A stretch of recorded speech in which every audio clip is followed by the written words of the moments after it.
ભરૂચના કસક વિસ્તારમાં વીજળીના પ્રશ્નથી ત્રસ્ત સ્થાનિકોએ મક્તમપુર વિસ્તારમાં આવેલ વીજ કંપનીની કચેરી ખાતે હલ્લો મચાવ્યો।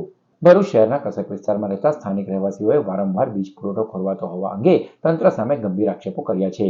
આજ રોજ સ્થાનિકોએ શહેરના મક્તમપુર વિસ્તારમાં આવેલ કચેરી પર હલ્લો મચાવ્યો હતો। સ્થાનિકોએ અધિકારીઓને જણાવ્યું હતું કે છેલ્લા 1 મહિનાથી વિસ્તારમાં દિવસ દરમિયાન 15 થી 20 વખત વીજળી જતી રહે છે અને લો વોલ્ટેજ તેમજ હાઈ વોલ્ટેજની સમસ્યા સતત સર્જાઈ રહી છે।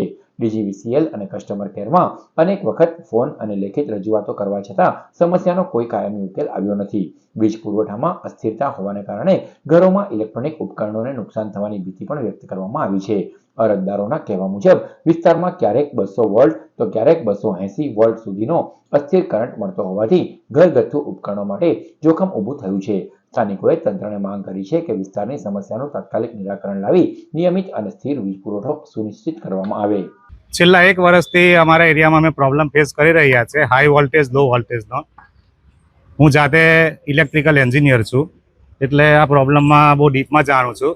છેલ્લા 1 વર્ષ પહેલાં પણ મેં કમ્પ્લેન કરેલી, સીધા સુપ્રિન્ટેન્ડન્ટ સાહેબ ચૌધરી સાહેબ હાથે વાત કરેલી કે એક પેજમાં 280 થી 290 વોલ્ટ આવે છે, એક પેજમાં 190 વોલ્ટ આવે છે અને ત્રીજા પેજમાં 200 વોલ્ટ આવે છે।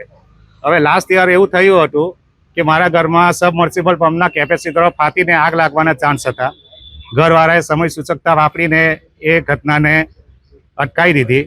તો મારી સરકારશ્રીને, ડીજીવીસીએલના સુપ્રિન્ટેન્ડન્ટ સાહેબને, એક્ઝિક્યુટિવ એન્જિનિયર સાહેબને દરેકને નમ્ર વિનંતી છે કે એરિયામાં કંઈક મોટું નુકસાન થાય, કોઈ આગ લાગે, હાઈ વોલ્ટેજ ઓવર વોલ્ટેજથી કોઈ ઘટના થાય એ પહેલાં યોગ્ય પગલાઓ લે। કસકમાં રહું છું।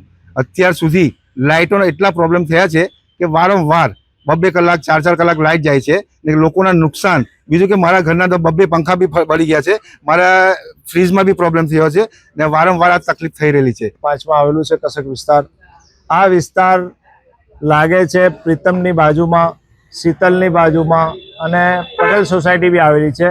એ બધા જ વિસ્તારની અંદર લાઇટો આ મહિના મે મહિનામાં 2026માં લગભગ 15 થી 20 વાર લાઇટ ગઈ છે।